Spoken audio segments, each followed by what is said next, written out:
Bienvenue sur Africa 24 dans cette nouvelle édition du Non-Stop Info. Voici les titres.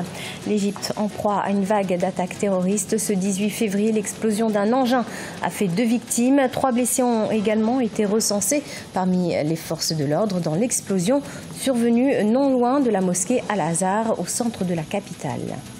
130 millions d'euros, c'est la somme octroyée par la Banque européenne d'investissement pour financer un projet de raccordement des réseaux électriques entre la Guinée et le Mali. Objectif, développer les énergies renouvelables et raccorder des milliers de foyers. Et puis le festival Amani s'est tenu à Goma en République démocratique du Congo, un rendez-vous culturel dont le but était de promouvoir la paix. Mais tout d'abord, les services de sécurité tchadiennes en alerte depuis le début de cette semaine. Une attaque a été perpétrée dans la région du lac ce mercredi 20 février par des membres du mouvement Boko Haram. 5 personnes ont perdu la vie. Les autorités font également état d'une douzaine d'otages provenant du village Ngatia. 3 membres du groupe djihadiste ont été arrêtés à N'Djamena selon les forces de l'ordre. Ces derniers procèdent actuellement à des fouilles pour retrouver les complices des terroristes. L'Égypte est également confrontée à de nombreuses attaques terroristes. Dernière en date ce 18 février où 2 policiers ont perdu la vie au Caire dans l'explosion d'une bombe. Les faits se sont déroulés tandis qu'ils étaient à la recherche d'un homme soupçonné d'avoir posé une bombe la semaine dernière près d'une mosquée. Les précisions dans ce sujet de Vina Nodin. L'explosion du 18 février pourrait provenir d'un groupe terroriste nouvellement fondé. 3 policiers ont été tués au Caire dans l'explosion d'un engin. Ils poursuivaient un homme soupçonné d'avoir posé une bombe à proximité d'une mosquée. Pour le chercheur Mostafa Amin, l'attaque était différente des précédentes. Il s'agit d'une attaque assez mystérieuse. Cet individu ne semble appartenir à aucun groupe islamique violent connu en Égypte, ni à l'État islamique en Irak et au Levant, ni à des groupes violents qui se sont détachés des frères musulmans ou d'Al-Qaïda. D'autres officiers de police et 3 civils ont également été blessés dans l'explosion de la bombe. Après des enquêtes et des opérations de recherche, la police avait repéré l'emplacement du terroriste. Ils l'ont encerclé, mais une bombe a explosé, tuant le terroriste et 3 policiers.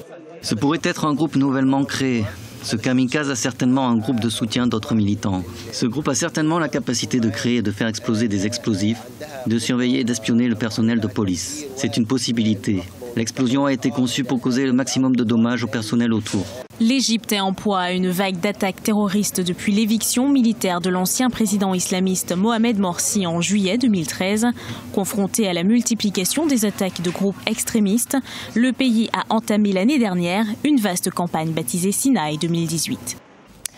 Au Bénin, la transparence des élections législatives du 28 avril 2019, mise en doute par l'opposition, celle-ci réclame l'amendement en urgence du nouveau code électoral, mais aussi l'annulation sans délai du certificat de conformité instauré par la Cour constitutionnelle. Une conférence de presse a été donnée ce 18 février dans la capitale Cotonou par la Coalition pour la défense de la démocratie qui met en garde les différentes institutions impliquées dans l'organisation des élections. Reportage de notre correspondant Lefti Ounou. Les acteurs de l'opposition se disent préoccupés par la fiabilité des élections législatives du 28 avril 2019 au Bénin. La Coalition pour la défense de la démocratie CDD s'est exprimée lundi 18 février 2019 à Cotonou au sujet de la déclaration du ministre de l'Intérieur Saka Lafia relative à la mise en conformité des partis politiques et l'application du nouveau code électoral et de la nouvelle charte des partis politiques à polémique. C'est une disposition transitoire pour permettre aux partis politiques de prendre part aux élections législatives. Dès qu'on lui a notifié la non-conformité dans cet intervalle de 2 mois, les 2 mois sont éteints. À la veille de l'enregistrement et la réception des déclarations de candidature pour les législatives du 28 avril 2019 par la Commission électorale nationale autonome Sénat, la délivrance du certificat de conformité aux partis politiques n'est pas toujours effective. Ce qu'il a omis de vous dire, c'est que c'est les blocs de partis politiques créés par M. Patrice Talon qui ne sont pas prêts, qui ne sont pas en mesure d'aller aux élections. Si on suivait la loi. Les partis politiques de l'opposition exigent entre autres l'amendement en urgence du nouveau code électoral, L'annulation sans délai de l'introduction du certificat de conformité instauré par la Cour constitutionnelle, la délivrance des récépissés provisoires aux partis ayant régulièrement déposé leur dossier, la transparence dans le processus de délivrance du quitus fiscal. Aux Comores, les campagnes présidentielles et gouvernementales ont été lancées ce mercredi 20 février 2019. Ils sont 13 candidats au total à battre campagne. Parmi ceux-ci, le président sortant Azali Assoumani qui a déjà effectué 3 ans de son quinquennat. Quant à la candidature de Mohamed Ali Swalihi, leader de l'opposition, celle-ci a été rejetée ce mercredi. À noter que les élections anticipées auront lieu les 24 mars et 21 avril 2019. La Banque européenne d'investissement a débloqué 130 millions d'euros pour financer l'interconnexion des réseaux électriques de la Guinée et du Mali. Ce projet permettra à la Guinée de renforcer sa position dans le cadre de la coopération sous-régionale en matière d'énergie. Les précisions, Aïssatou Bari. 130 millions d'euros, c'est le montant déboursé par la Banque européenne d'investissement pour financer le projet d'interconnexion électrique entre la Guinée et le Mali. Objectif, améliorer l'accès des populations de la région aux énergies propres.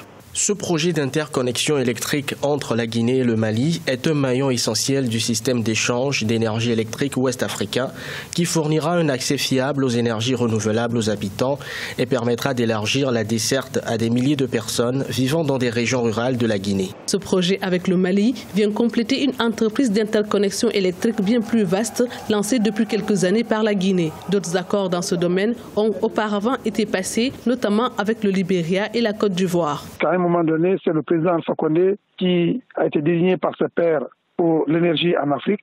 On ne peut que se réjouir de ce financement européen.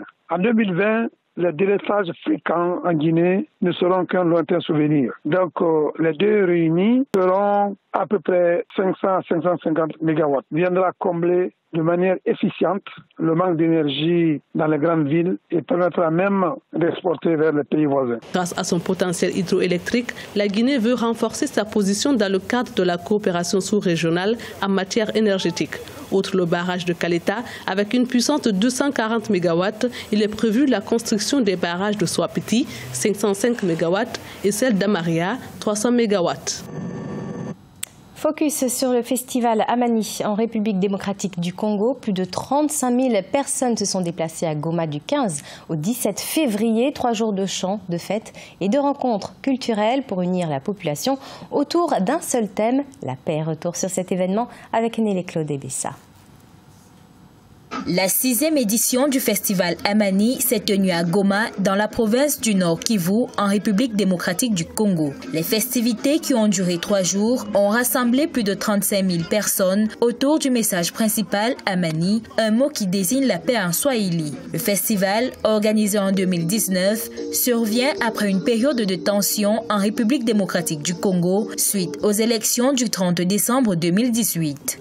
Notre prière est que ce qui se passe ici soit notre quotidien. Vous voyez, il y a beaucoup de monde, les gens venant de partout. Nous sommes ici avec nos amis rwandais, il y a des amis de différents pays, de différentes régions. Et c'est cette fête de se réunir, de nous réunir ensemble. Ça crée de l'ambiance, on appelle ça déjà la paix. Et si seulement ça pouvait rester comme ça, pour nous, ce serait une gloire, une vraie victoire.